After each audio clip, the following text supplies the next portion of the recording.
आज का जो विषय है वो है आओ करें नवरात्रि की तैयारी।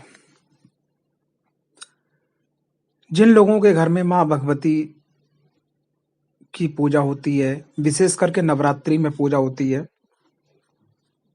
तो हर साल जो है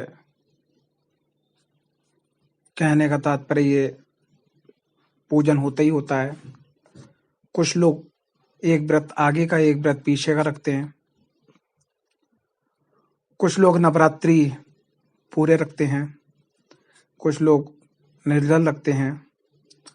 तो नवरात्रि की तैयारी आखिर क्या करना है नवरात्रि से पहले?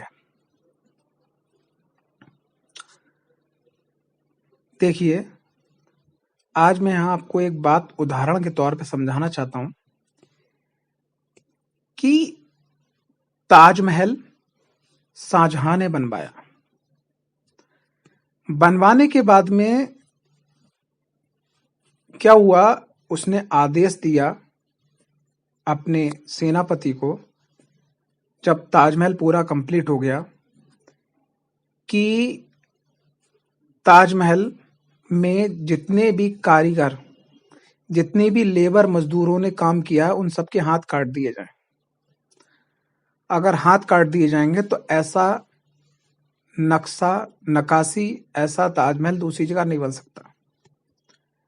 लेकिन उसमें क्या हुआ कि एक जो कारीगर था उसने कुछ ऐसा करा कि आज शाहजहां खत्म होके उनकी कब्र बनी हुई है, मुमताज की कब्र बनी हुई है, वहां पर जब भी पानी बरसता है तो पानी टपकता है।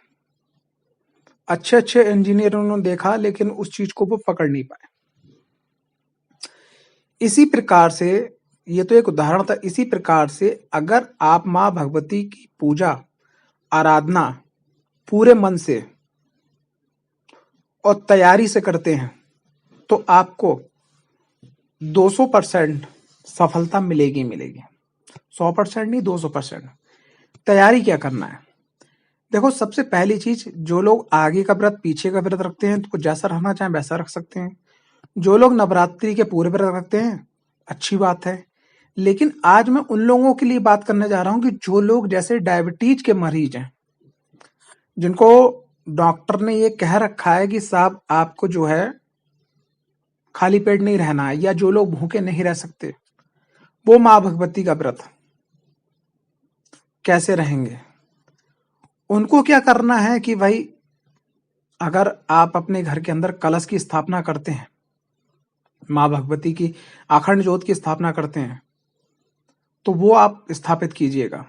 स्थापित करने के बाद में हाथ में जल लेके पहले दिन ही संकल्प कर लीजिएगा कि माँ भगवती, मेरे संग ये बीमारी जुड़ी हुई है, या मैं पूर्ण रूप से सक्षम नहीं हूं भूखे रहने का, तो मैं नवरात्रि के 9 दिन लहसुन प्याज को त्याग दूंगा। अगर आप खाते हैं तो ब्रह्मचर्य का पालन करूंगा, और जैसी पूजा पाठ मुझसे हो सकती है मैं करूंगा, और 9 दिन तक आपका इसी रूप में मैं व्रत करूंगा। जैसे मान लिया कि 2 टाइम मुझे खाना खाना है, तब भी माँ भगवती उन लोगों के लिए व्रत का पूर्ण फल प्रदान करेंगी।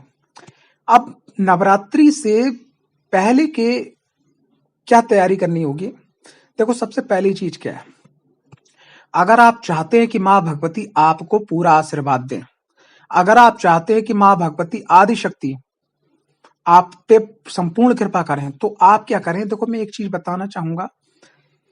जैसे एक बहुत बड़ा जहाज है, उसमें अगर एक सुराग है तो वो सुराग जहाज की पूरी गति नहीं होने देगा,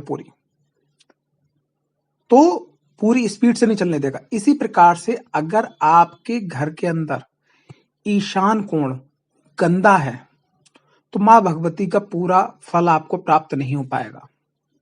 ईशान कोण यानी उत्तर और पूर्व का जो कोना है, उसको आप नवरात्रि से पहले सफा कर दें।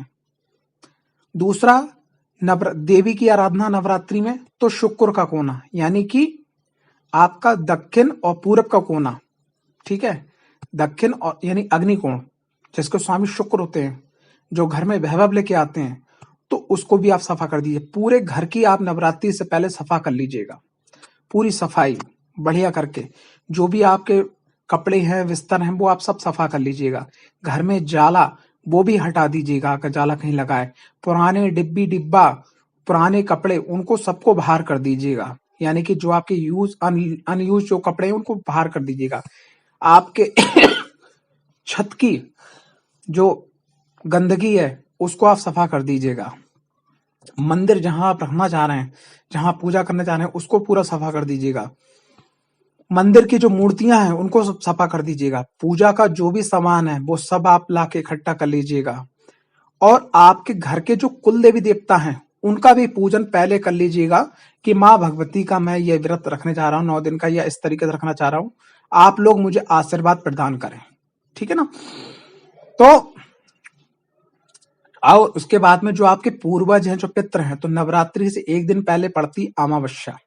तो अमावस्या को जो आपके पूर्वज हैं, जो पितृ हैं, उनके निमित्त जो भी आप पूजा करते हो, दान करते हो, अगर कुछ ना हो सके तो आप जो है उनके नाम से कच्चे अनाज की थाली निकाल के उसमें 11-31, ठीक है, या 11-31 रुपए रख के आप जो है किसी कुष्ठ आश्रम में, अनाथ आश्रम में, वृद्धाश्रम में, ठीक है, या बुजुर्ग ब्राह्मण को, या किसी ऐसे व्यक्ति को जो को बाकी जरूरत है, अमावस्या को अपने पितरों के निमित्त दान कीजिएगा।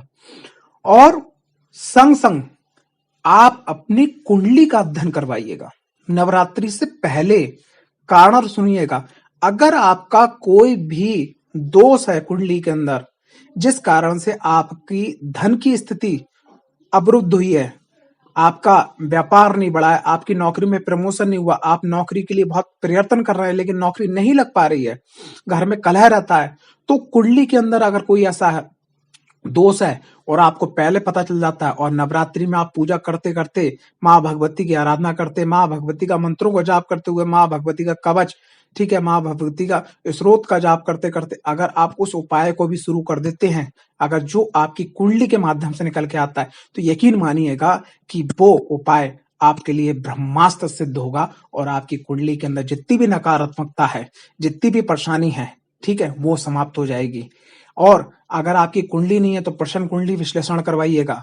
आप अपनी हस्त रेखा का विश्लेषण करवाइए। अगर आपको लगता है कि आपको रात में गलत गलत सपने आते हैं, ठीक है, आपको लगता है कि कोई आपके संग में चलता है, आपको लगता है अचानक से भय लगने लगता है, आपको लगता है कि कोई नकारात्मक ऊर्जा, भूत प्रेत पिशाच जिन जात, अगर कोई ऐसी नकारात्मक एनर्जी आपके संग जुड़ी है तो आप ओरा स्कैनिंग भी करवाइएगा।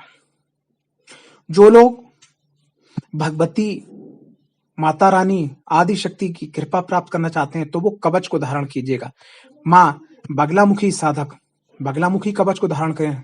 माँ दुर्गा साधक नवाड़ मंत्र कवच को धारण करें।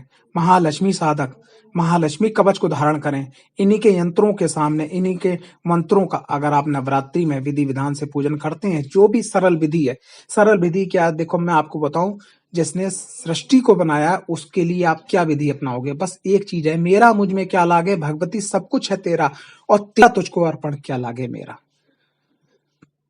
लास्ट, घर की सफाई नंबर 1, पुराने डिब्बा बाहर नंबर 2, पुराने कपड़े बाहर नंबर 3, नंबर 4 छत की सफाई, नंबर 5 ईशान कोण सफा करना है, नंबर 6 अग्नि कोण आपको विशेष रूप से सफा करना है, नंबर 7 कुंडली विश्लेषण, प्रश्न कुंडली विश्लेषण, और तंत्र बाधा लग रही है तो आप ओरा स्कैनिंग करवाएं।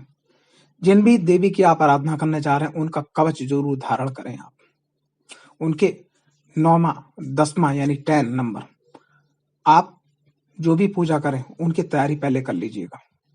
11 घर के कुल देवी देवता की पूजा कर लीजिए, इजाजत ले लीजिएगा। 12 पितरों का भोग पहुंचा दीजिएगा। अगर यकीन मानिएगा कि इस विधि को आपने अपना लिया तो आज तक जितने भी नवरात्रि आपने करी हैं, जितने भी व्रत करे हैं, उन सब से ज्यादा आपको यहाँ पर 1000 गुना रिजल्ट मिलेगा। जय माता दी, जय मां पंच परमेश्वरी, जय माता महाकाली, जय मां पीताम्बरा बगलामुखी की जय हो।